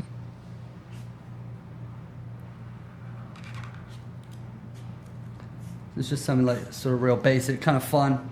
Beautiful. Off an angle, but Uh-huh. you get the idea. That sort of calligraphy, that's what I'd say is. Okay, so we're on the you're same doing page. Yeah. That's what calligraphy is. And how did you describe lettering? So hand lettering is basically you take principles from calligraphy or understanding the fundamentals of typography, and then you hand draw it, and it has a sort of rustic feel to it. Okay. So that's what hand lettering is for me. It's not like as refined as typography, which is more going towards like font design and things like that. Yeah, so lettering requires a different skill set. You're drafting, you're building up the letter form. You're building it up usually with a pencil. There's a guy out there on Instagram, I think it's called Pies Brand, even though he doesn't like me. I like his work. He thinks I'm an a-hole. But Pies, how you doing, No Pies? way. I hold no animosity. You can hate me all you want. I still love you, right? So it's building up the letter form. You're going to sketch, you're going to draw, and you're going to refine. You're going to put tissue paper over tissue paper. You're going to keep refining it and drawing it until it's done. It's super tight. And then you're going to go and ink it, or you're going to go and scan it and basically digitize it using drawing tools like in Illustrator. The last one, typography. Typography, and like typography is the study of type, right? Typography is a totally different skill set. I know we use the terms interchangeably. Typography is someone who uses lots of words and designs words on a page or something like that. So we're not talking about now the single hand-drawn letter, which is what you're working on, the H, right?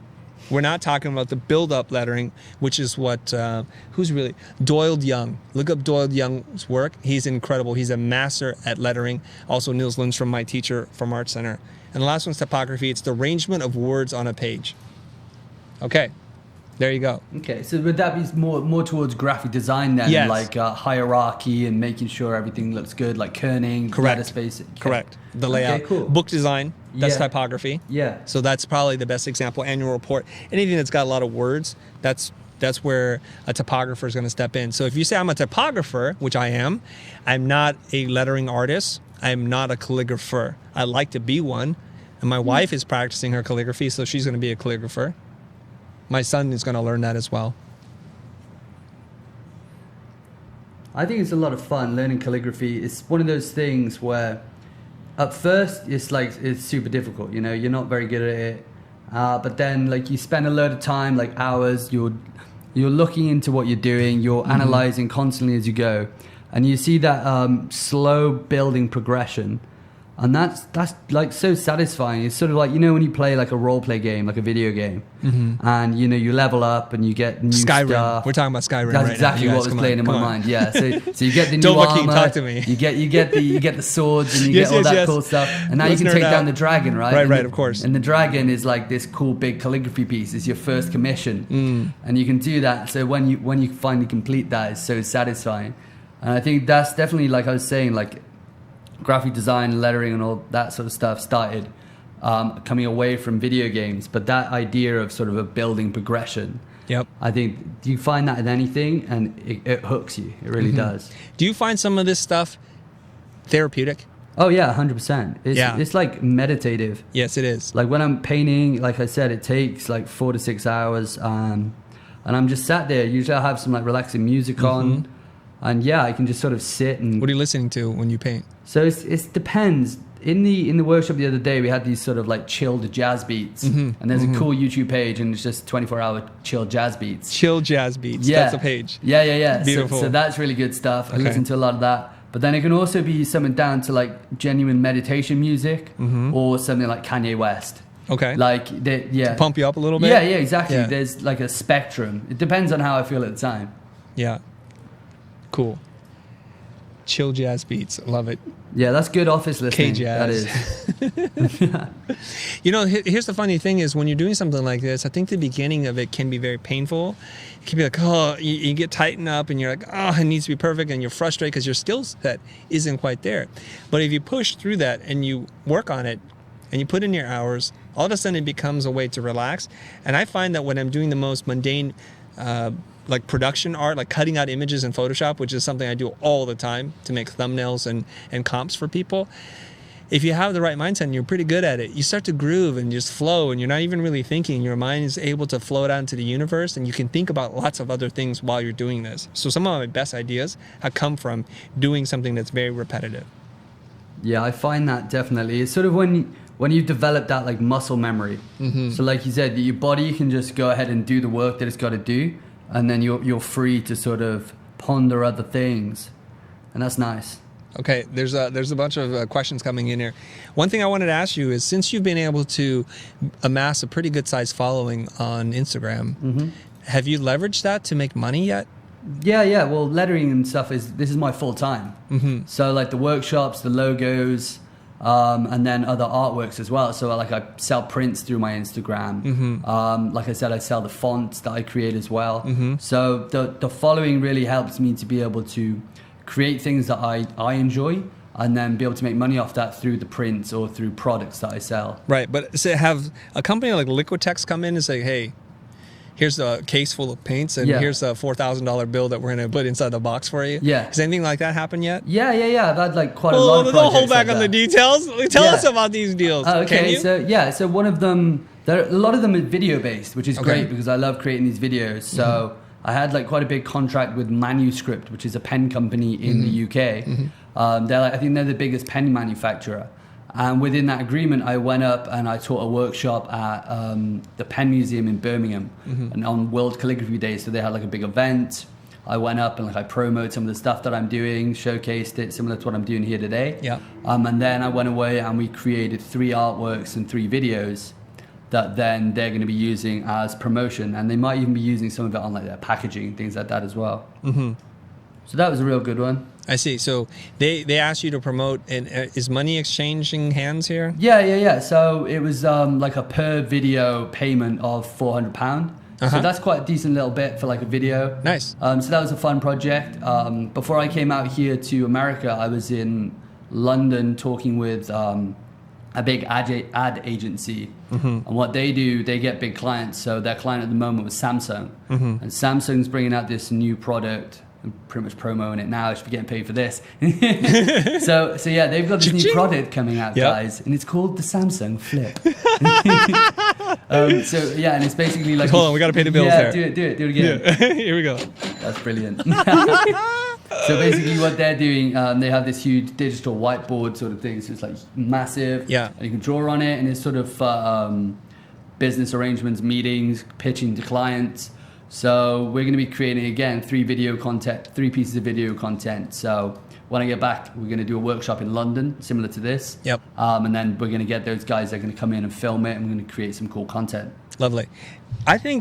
I hope this idea doesn't make your skin crawl, people that are watching this, our fans on YouTube, is that I think at some point, if designers and creatives and artists can position themselves to be influencers, and I know a lot of you guys don't like that term, I'm still uncomfortable with that term myself, is that we actually become the product, not the thing that we make. People want to buy our endorsement, and they want to buy the community that is attached with us. So if we find products and services that are aligned with who we are, our core beliefs and values, by mentioning that, we all make money and we all move forward, right? So I can see a time in the future like how NASCAR or Formula One, they have a bunch of stickers everywhere. That one day James is going to come in here, he's going to be holding a brush that was paid for by somebody, a shirt that's paid. Every little thing he touches is now worth something because of the audience he's been able to build up. And I think that would be lovely. So then doing commissioned work or doing workshops is just a thing of leisure or pleasure for him, and everything else is paid for. I've been toying around with this idea, James. So I'm going to throw it out there. Yeah, no. First time on the internet, I'm going to say this to you guys right now. I've been thinking about this. I think somewhere in the future, we're going to have a talent agency. Okay, because I see guys like you who have a pretty good following, who have good camera presence, who are media savvy, but where you're not savvy yet because you're only 23 years old is how to negotiate deals. Like when we do sponsored videos, it's $7,000, it's $15,000, it's going to be $100,000. And I think we can set up something totally separate for creative people, kind of like William Morris agency here in the United States, or CAA, where we represent influencers and creatives and we broker the deals and negotiate for you on your behalf, and we take a percentage of whatever it is that we make for you. But I think better deals can be had for you, my friend. So again, we can talk about that a little bit later. Definitely. Cash money. That's right, cash money. Thing is though, so like I'll be real as well. Like Yeah. I get emails from companies who say they're going to do that every day. Like Yep. different ones every Same here. single day. Same here. Yeah, and imagine so. I think anyone who I've spoken to about it, once you get past, I'd say like 10,000 followers, you're going to get those emails. And I think the difference between what they're doing and what you're saying is that I imagine the way they work is they're going to get 200 influencers to work on one product, where what you're saying is more content based, where you'd work with one company and broker a bigger deal. Which Yes. is then, and I think that there's more value in that, and I think that's Like 10 times, Yeah. 10 times what you're getting now. yeah, exactly. So Yeah. I think there's definitely value in that, and I think it's a good idea. There's a couple of things. So when you're talking about brokers, and we're not a broker, right? We're a creative agency. We're a education platform, and we know the game because we're in the game itself, right? So this is an offshoot. This is not a core business model, but I see a need for this. For example, if you needed help in understanding how to do your lighting setup, or let's just say you're not that comfortable on camera, we would coach you and help you. So there's talent management here. It's not just a transactional thing.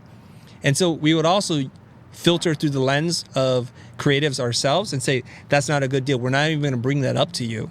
So I get those emails all the time. Actually, I get them from sponsors directly. Chris, will you talk about this product or whatever?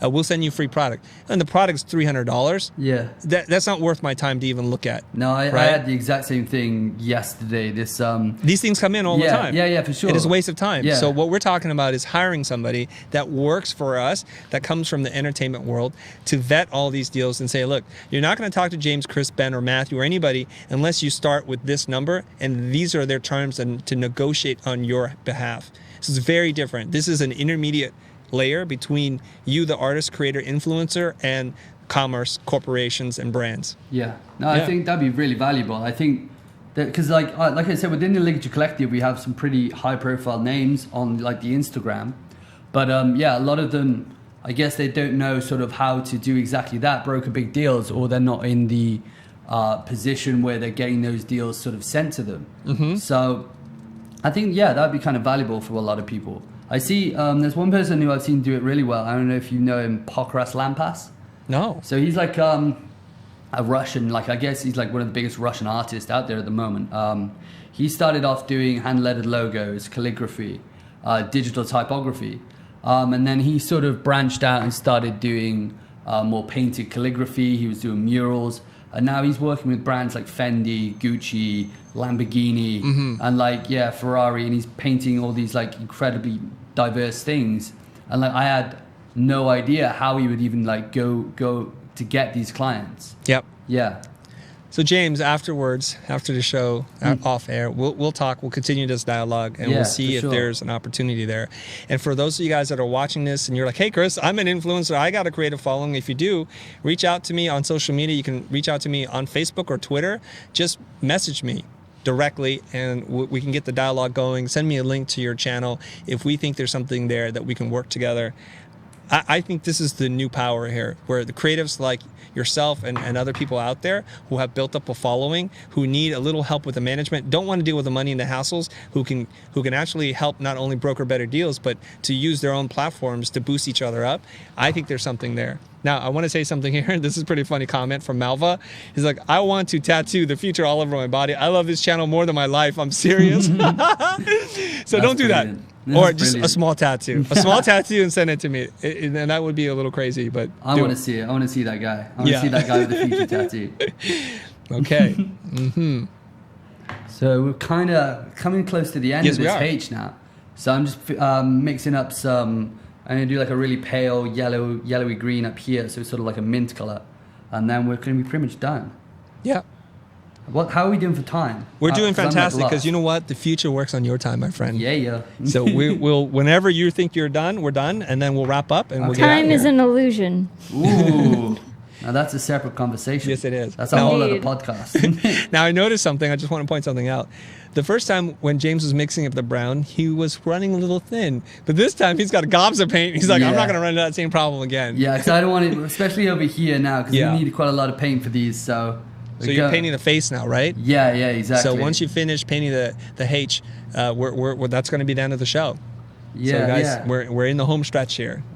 we're real close. So if you want to ask him something deep, dark, and personal, or something else we haven't spoken about, or another business I need to pitch to you guys, this is the time to get your question in. I see now that the people who have tuned in has grown a little bit. So Cool. hey, they're being entertained, I think. Hey everyone. Hey. What's up? All right. How you doing? Was that your American East Coast accent? What's up? What's up, yo? Hey, dude, man.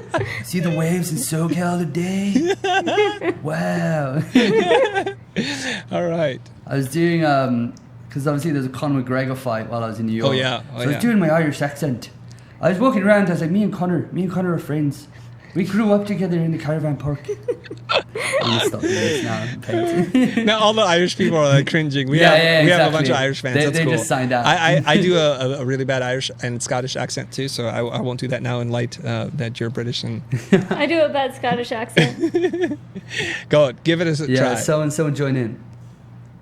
What? Do your Scottish accent. Oh, really? Yeah. You're on the spot now.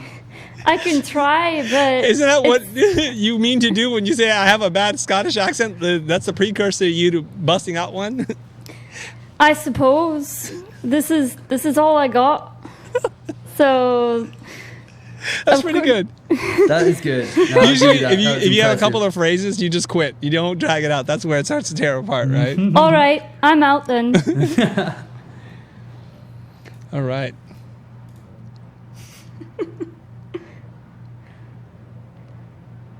On Accents Today.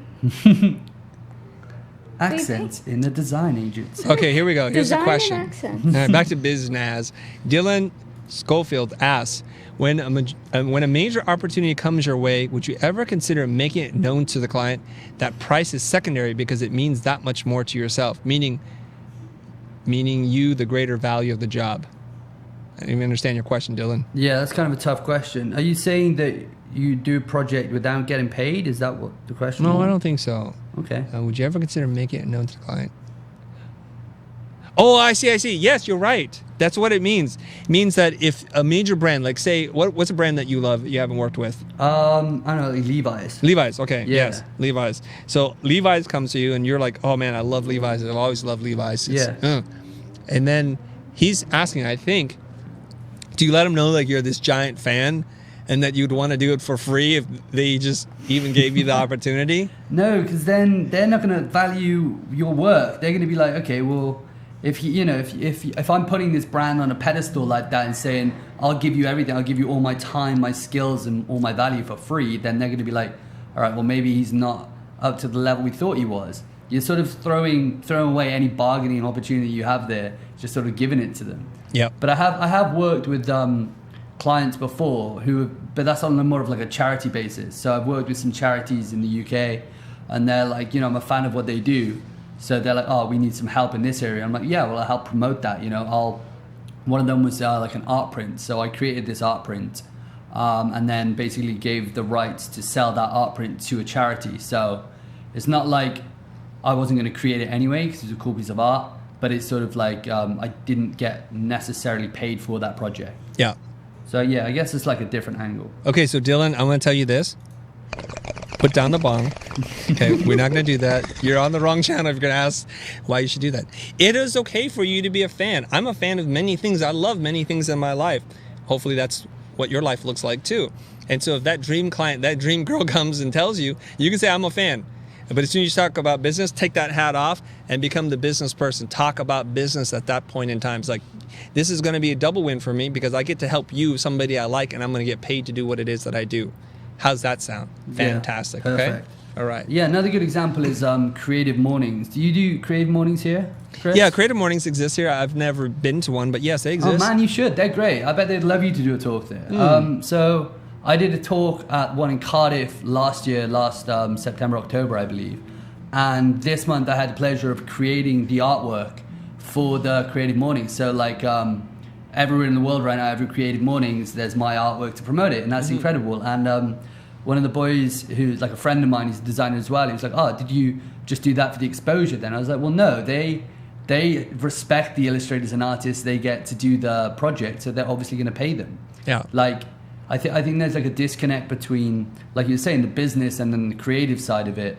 Like, just because you're doing something creative and it might get seen by a lot of people, you should definitely get paid, and sometimes even more so. Like, if you're doing a huge project for, I don't know, like a massive company like Budweiser, they're not going to pay you £10 because they need to know that this is going to be the best work that you can produce. Yep. They need that sort of reassurance that it's not going to come out awful and people are going to backfire at the campaign or whatever it is they're doing. That's right. You guys need to understand something about pricing psychology, and I'm going to hopefully paint an analogy for you, so to speak. If you come to some service or product and you expect to pay a certain amount of money because you can afford it because you're a value-based buyer, and then all of a sudden they're like, without even being prompted, oh, this $3,000 thing, we're going to sell it to you for $30. You might be tempted to take it, but what happens in your mind is you become really suspicious. Like, wait a minute, what's the end game here? Is there something wrong with this? Is this stolen? Is it defective? Is it going to explode on me? And that's exactly kind of what you're doing. When a big brand comes to you, they expect to hire good people who are going to charge them lots of money. And when you don't, that's a good way to spook the client by saying, you know what, I'm not as good as you think I am because I'm going to charge less than you think you were going to pay me. The other thing about human nature is this. It's like we want to do more for less. We want to accomplish more in our day. We want to be more productive. We want to get more value than what we pay for something. So when you open that door and say, you know what, I'm going to charge you a lot less, we're going to take it. Oh, can you do 3 versions instead of 1? Oh, can you do this in 1 day instead of 14? So people will keep asking and taking, especially if you open up that door. So the best that you can do is, or the least that you can do is not to open that door for them. And the best that you can do is when they come knocking on that door, have a good response to that so you don't get taken advantage of, okay? And that's what we're trying to do with this channel. That's been the mission here, is to empower creative people just like you. So keep watching, keep learning, and start applying those kinds of things. Now, James, how are we doing over there? We're nearly done. We're nearly That was done. some powerful stuff, though, and I completely agree. Thanks. I keep forgetting you're right next to me. I'm quiet here. I'm really focusing. I'm gonna get this finished. Yeah, I think it's looking kind of cool there. It looks good with the angle of the camera there. Yep. It's looking good. It is looking really good. So Julian Potato said, I stopped doing hope work many years back. The hope doing something for minimum or free will lead to new opportunities. 100% true. No true words have been spoken. Don't do hope work, guys. It's a figment of your imagination. Yeah, you get given basically the way I sort of see it. Whatever you tolerate in life, then that's sort of what it'll throw back at you. So like you're saying, it's human nature. Like if someone's going to be there and they're going to give you a load of stuff for free, then you're going to take it. You're going to take it. You're going to. Yeah, there's no doubt about it because like you said, we're all like if something's free, you'll have it, and if it's something's easy, you're going to do it, right? Yeah, 100%. Now look, I don't often eat at buffets, but when I do, even though I don't eat a lot, I feel compelled like, I gotta get my money's worth. I'm just gonna eat more. So afterwards, I'm food coma. I don't know what to do with myself. I should have never done that. And every time I go to a buffet, the same thing happens every single time. I usually don't eat dessert, but the dessert's there. I'm like, dang it, I It's all gotta get my part of $4 it. back, right? It's Yeah. all part of the thing. You gotta get all the goods. You gotta jam. So you don't eat for like 6 days before, and then you're ready to devour everything. Get a little bit of everything. That's right. Just space it out. Okay. I could turn on some music if you. Let's see what we got here. Yeah. Let's do it. I'm gonna finish this up as quick as I can, but this is good. It's like a nice little montage.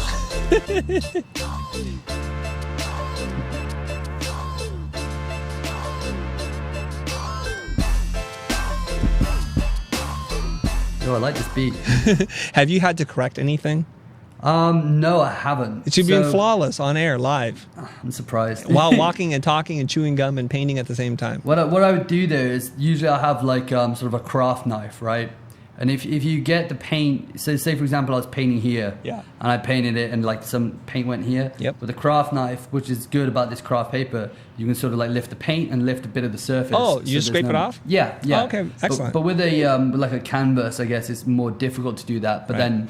then you can also sort of paint in the background and then paint over another color if you mess up. Mm-hmm. So there's ways, and definitely when I was starting out, I was messing up a lot more than I do now. This is obviously years of doing this exact same thing, and this is the letter, like I said, that I draw at the workshop, so I end up painting this letter a lot as well. I see.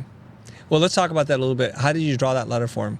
Okay, so we begin basically by drawing. We use grid paper, so this is like more what I would say is like typography. Obviously, I know you have a different thing. Well, yeah. So we're drawing like technical typography here, where we measure out the distance of each of the letter forms, each of the shapes. So we got the serif, which is like 1 centimeter squared. Then this is 1.5 centimeters because we want to balance it optically. And we build up the front of the letter. Then what we do is we get the tracing paper, use that to sort of build the back, and then we link it up, and then we do the same for the shadow. So then it's like a full process. I see. And it usually it takes me about like 20 minutes to demo the whole process. Yep. And then it takes usually the attendees of the workshop around 40 minutes to sort of Do the same replicate thing. it. Yeah. Right. And then what we do is, You transfer it over? yeah. So we just transfer it here. How do you on, do like, that? You can either scribble like pencil Right. on the back of the paper, or what you can do is get some like carbon transfer paper, which Right. is like this black looking stuff, and it's great. And you just sort of lay that under your paper and just draw over the letter that you've got. So for all these self-taught artists that didn't go to school, the graphite transfer technique is pretty straightforward. You take the side of a lead pencil, and I know you use a Mars Stadler or something like that, right? Yeah, Lead holder. yeah. And then you just kind of put some graphite down. If you use a softer lead, it's going to lay down a lot more. And you don't need to cover the whole thing. You just need to cover the parts where you're going to draw over. and then you would flip it back up, right side up. You tape it down to the thing, and using a ruler or straight edge and a pencil, you just draw over it, and it's going to transfer a line onto the paper that you need to draw. So you have a nice graphite transfer. Carbon paper makes the process a lot easier, but can you erase carbon paper? No, not can't, really. right? Otherwise, I would have erased this little bit here. Yeah. It's I don't know if I have it on me. I don't think I do. Yeah. But I've had like one piece of carbon paper now for like months and months, and like it still comes out with these really heavy lines. Yes. Even though I've used it, so. Yeah, you can use it over and over, right? Yeah, definitely. And it's relatively cheap and it saves a lot of time. Mm-hmm. So I usually have like a piece with me at the workshops, but I sort of urge people to do it the other way with just pencil on the other side because Yep. it's a lot easier to erase. Right. So we're really just coming to the end of this now. Mm-hmm. Just trying to get these last little serifs done. And then when you're done with this acrylic, you don't want to let it dry on your brush. What do you do to clean and prep your brushes so that your nice sable Just- brushes are not destroyed? Just hot water and soap, really, because these the acrylics. The reason I started using them is because they're so versatile and they're easy to clean off. So just a little bit of soap and some hot water, just sort of, I guess run a load of that through the brush, Yeah. give it a spin off so it dries, and then you're good to go. Do you shape the brush before it dries? Yeah, usually. Yeah. I've had an issue with because I've just got this pencil case, so some of the brushes are kind of skew-if, which is why I've only got like 2 or 3 out today. So Yeah. I'm gonna have to clean them off. They have and- memory, right? So Yeah, when it's you wash weird. them, I assume you're using like dishwashing liquid, something Yeah, like that. yeah. So it's pretty gentle. You're just going to use that to take off any residual paint or acrylic, and then warm water kind of makes it just come off a little easier. And then you want to shape your brush and you want to store them in a place where they can dry in a certain state. Otherwise, they come out bent Yeah, or frayed, and it's hard. If it gets frayed, it's hard to bring it back, right? definitely. And it's especially for sort of precise stuff like this lettering, you need your brushes to be as good as possible, as straight. You want the edge to stay straight, so it's really flat, so that you can get these corner pieces here. What's a good brush, a sable brush, going to cost? So in the UK, you can get them for around £5, which is about $7 to $8. Yep. That's for one around this size, I guess. Mm-hmm. So that's really quite a small one. But then one like this is about £10. There's a lot more hair. It's squirrel hair, I think, red squirrel hair. Mm-hmm. So it holds the paint better. So yeah, this is about £10. So that's about $12, $13.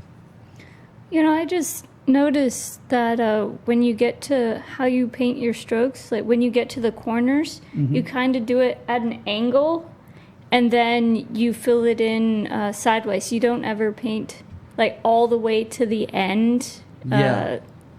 That's so it's kind of difficult with this sort of setup where it's flat on the table and doing it so it's right to the end. But when I have a mile stick, it makes it a lot easier. You can get these hand movements. So I could do this in one stroke where you paint it kind of flat like this, and then angle it. So You it's twist it right at the that. end, Yeah. right? Yeah. And then lift it, and then you do the same just across there. And Erica, like you know that. why he has to do that?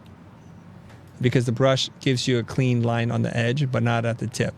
So if he goes all the way to the edge, it's going to give him a feathered looking thing. Yeah, and it'll be sort of rounded and a little Yep. bit skew-if. Gotcha. I think we're pretty much done with this then. All This is right. good. I'm happy with this. Well, Some fantastic. cool colors. Yeah. Thanks for the paints, Chris. Hey, yeah, thank you for doing this. So on behalf of everybody, we're a little over time, but that's okay because we said time, we run the future on your time. So James, I want to thank you for coming on the show. I'm going to let everybody know how to get in touch with you. If you guys want to find out more about James, he's at James L. Lewis on Instagram. That's where his big following is. On Twitter, he's James_L. Lewis, and JamesLLewis.com, and the logo ligaturecollective.com. Yeah, ligaturecollective.org. ligaturecollective.org. Yeah, that's it, .org. yeah. Okay, and then that's where you can find him. You guys, thank you everybody for tuning in. We got a lot more content coming for you or to you later today and maybe tomorrow. There's tons of stuff that we're making. Thanks for tuning in. It was great to see you guys. Make sure you like, comment, subscribe. This has been Raw. Thank you very much. I'm going to give you a little applause here, James. Thank you very much. Thank you for having me, Chris. I really appreciate it, man. Okay, Thank guys, you calm for down, calm everyone for down. tuning Come in. on. I know Thank he's you got for a lot of everyone. people. All right, let's get out of here, Erica. See ya.